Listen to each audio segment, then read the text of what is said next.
Well, New Hampshire held their primary votes last night with Democratic candidate Bernie Sanders taking the lead, and former Mayor Peter Buttigieg is closing in behind him. Shortly after the polls closed, Democratic candidate Andrew Yang and Michael Bennet dropped out of the presidential race. And joining us now on the phone with more details is Michael Benjamin, associate editorial page editor of the New York Post. Mike, good to have you back. I'm glad to be on, Darren. How are you? I'm doing good, doing good. Listen, let's talk about yesterday and the New Hampshire primaries. Any surprises on your end? Oh, I think the surprise is what was to Bernie Sanders and not doing as well as he did 4 years ago. I mean, 4 years ago, he stomped all over Hillary Clinton. Last night, he barely got a quarter of the vote to lead Pete Buttigieg by 1 or 2 points. It shows that 3/4 of the New Hampshire Democratic primary voters voted for somebody other than Bernie Sanders. I think that should be a wake-up call to him and to the rest of the party as well. Mm-hmm. And what can we make of yesterday's results? What is that showing us? Oh, it shows that the nomination is in flux. No one is coming out of the first caucus in Iowa, which was really piled up with the count, and then coming out of New Hampshire, showing Bernie's, in my view, before showing it only getting about 26% of the vote. Shows it's up in the air. It means Nevada and South Carolina coming in the next couple of weeks will be important, and then you have Super Tuesday in March, which I think will separate, the wheat from the chaff, and we'll see whether or not Bernie can do well in those states. And you have Michael Bloomberg coming in gangbusters in for Super Tuesday. So it's still in flux. I don't think they're the front runner. You have the far left, Bernie Sanders, and you have a number of Democrats that are trying to see themselves as moderate middle that can beat President Trump in a general election. Talk to me about the Democratic Party. I mean, given the fact we're seeing these results now, should they have heavy concern given the fact that we're seeing these results? A lot of people said that Democrats have lacked a clear message going up against President Trump. How do you handle that argument?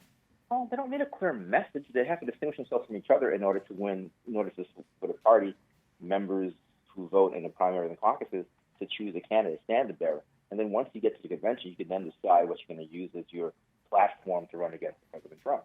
But right now, it's the decision: are we going to go far left, Bernie Sanders, Democratic socialism, or are we going to do the moderate thing that Bill Clinton and Barack Obama have done in previous years as Democratic Party nominees to unite the party to defeat the GOP candidate in this case? That person being Donald Trump, who has really relished in throwing oil onto burning things. You saw what he did yesterday with the audio tape that was leaked about some of the comments that Michael Bloomberg made in defending stop and frisk. President Trump called him a racist. This is odd coming back. I guess Trump is sort of an expert, so he should know who's a racist. Yeah, talk to us about that, because you got Michael Bloomberg entering into the race right now, and a lot of people still have questions whether or not he is a viable candidate going forward. Your assessment of Michael Bloomberg, and how much of a chance does he really have? Well, I think Michael Bloomberg was a successful mayor. I disagree with many of his nanny state policies, like banning, big gulp sodas, that kind of thing. I didn't go for. But I thought he was a very successful mayor and stabilizing the city and helping to drive down crime, making schools somewhat better, being supportive of charter schools, and giving more Black and Hispanic families the education choice. His money makes him a contender.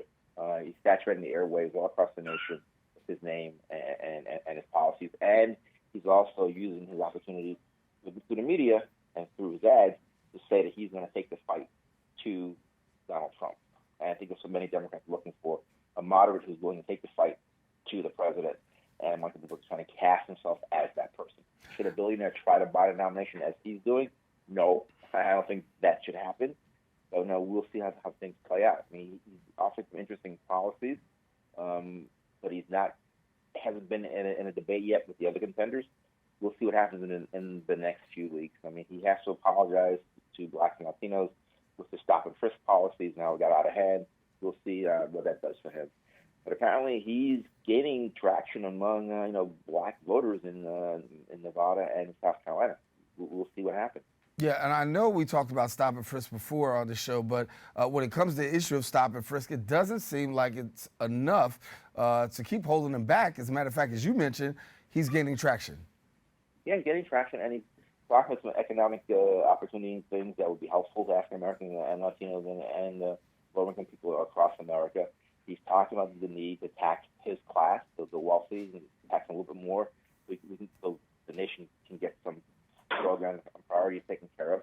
So he's willing to be sort of like FDR and do the things against the interest of his so-called class and find a way of helping the great middle of America to be able to be more successful than they have been. And so we're looking at the reason I think Bernie is so resonant among young people is that many of them are suffering from underemployment, from the burden of tuition from their years in college, and he's offering free stuff, free health care, free college tuition, suspending their repayment of their college loans.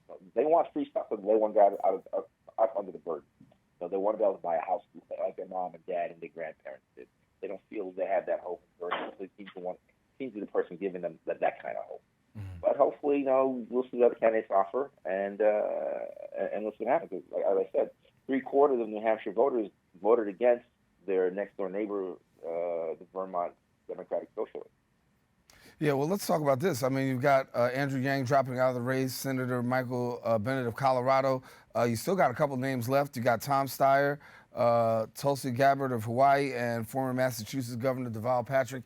What do we see happening here? I think the names folks you mentioned are non-factors. Tulsi Gabbard is not going to get a Democratic nomination. Deval Patrick barely registered in yesterday's New Hampshire primary, even though he's the governor of the state next door in Massachusetts. I don't see him or Tom Steyer's got money, so he'll be in it. He's pressing his campaign against Trump. I think they're going to fall in the next couple of days. I thought I read where Deval Patrick had dropped out this morning. I think he dropped out this morning, early this morning, and he dropped out, so he's out of it. It's going to come down to the four top winners in New Hampshire and Michael Bloomberg. I think those are the ones you're looking at. I think the person who showed up the worst has been Joe Biden. He has really fallen. South Carolina is going to be his firewall, and you'll be seeing that in the media the next couple of days. He's going to use South Carolina as his firewall to try to stop his decline, and hopefully using black support. Those who remember him as being Barack Obama's loyal vice president may give him some votes. We'll see. I think the reason why Joe Biden has been successful in the past, he's not a person that Americans want to see as president. Well, we have to leave it there, but certainly we have to bring you back. You'll have to make your argument a little bit longer. Well, I should say a little bit longer next week when we bring you back. All right, well, listen, don't go anywhere. When we come back, we're going to learn about how an organization is addressing the needs of those suffering in silence. Stay tuned. And thanks again to Michael Benjamin.